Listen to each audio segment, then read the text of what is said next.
Good morning, praise the Lord. ಯೋಹಾನನು ಬರೆದ ಸುವಾರ್ತೆ 15ನೇ ಅಧ್ಯಾಯ 16ನೇ ವಚನ. ನೀವು ತಂದೆಯ ಬಳಿಯಲ್ಲಿ ನನ್ನ ಹೆಸರಿನಲ್ಲಿ ಏನೇನು ಬೇಡಿಕೊಳ್ಳುವಿರೋ ಆತನು ಅದನ್ನು ನಿಮಗೆ ಕೊಡುವನು. The Father will give you whatever you ask for while using my name.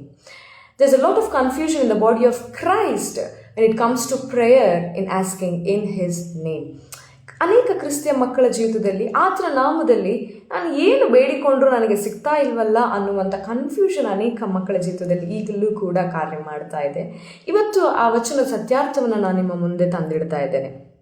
If you're asking anything according to his name, it means you're asking according to his character that is in his name, you're asking according to the will that is in his name, and you're asking according to the spirit that is in his name. ಆತನ ನಾಮದಲ್ಲಿ ಅಡಗಿರುವಂಥ ಸ್ವಭಾವದ ಪ್ರಕಾರ, ಚಿತ್ತದ ಪ್ರಕಾರ, ಆತ್ಮದ ಪ್ರಕಾರ ಬೇಡುವುದೇ ಆತನ ನಾಮದ ಪ್ರಕಾರ. ಹಾಗಾಗಿ ಇವತ್ತು ನಿಮ್ಮ ಪ್ರಾರ್ಥನೆಯನ್ನು ಪರೀಕ್ಷಿಸಿರಿ. ನೀವು ಆತನ ನಾಮದಲ್ಲಿ ಬೇಡಿಕೊಂಡು ಆತನ ನಾಮದಲ್ಲಿ ಇಲ್ಲದಿರುವುದನ್ನು ಕೇಳುತ್ತಿರುವುದಾದರೆ ಖಂಡಿತವಾಗಿ ತಂದೆಯಾದ ದೇವರ ಪ್ರಾರ್ಥನೆಗೆ ಉತ್ತರ ಕೊಡೋದಿಲ್ಲ.